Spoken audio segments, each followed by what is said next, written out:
You know what I love about that story is what a gentleman Jesus is.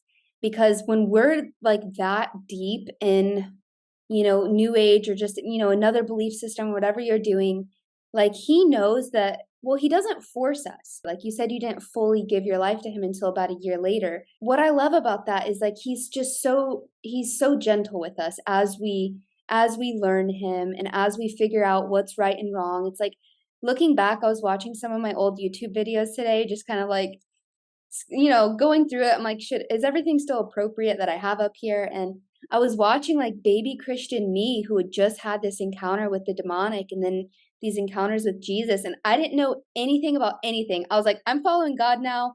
Like I was a dancer. I was in the new age. Like I had this really bad relationship. I was like, I don't know anything about anything. I just know like I've got to figure out like what's good and what's bad and where I'm sinning and where I'm not. And I just know I need to like spend some time with God and in the Bible so that I know right from wrong. Mhm. But even in that time, like he loved me so purely and he didn't care that I wasn't perfect. He didn't care that it wasn't like, I was this perfect little angel now like following him. Like he accepted. I think what I'm trying to say is like he meets you where you're at Mhm. and just like grabs your hand and walks with you through it and I feel like he like shows you, he gives you little glimpses of how what he has is better. And sometimes that's in dreams, like what you're explaining here.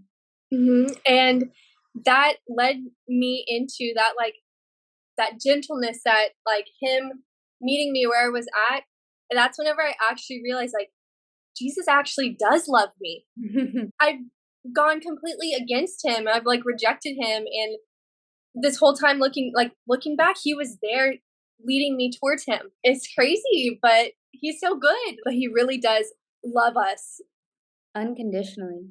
Right. Without that was like the thing. That's what I knew, that he was God whenever I found out that, wow, he really does, Jesus does love me. My friend was right in 7th grade when she told me Jesus loves you. Like had that moment, like he does, like that, and that's whenever I gave my life to him, once I had this epiphany around a year later after I started like Yeah. pursuing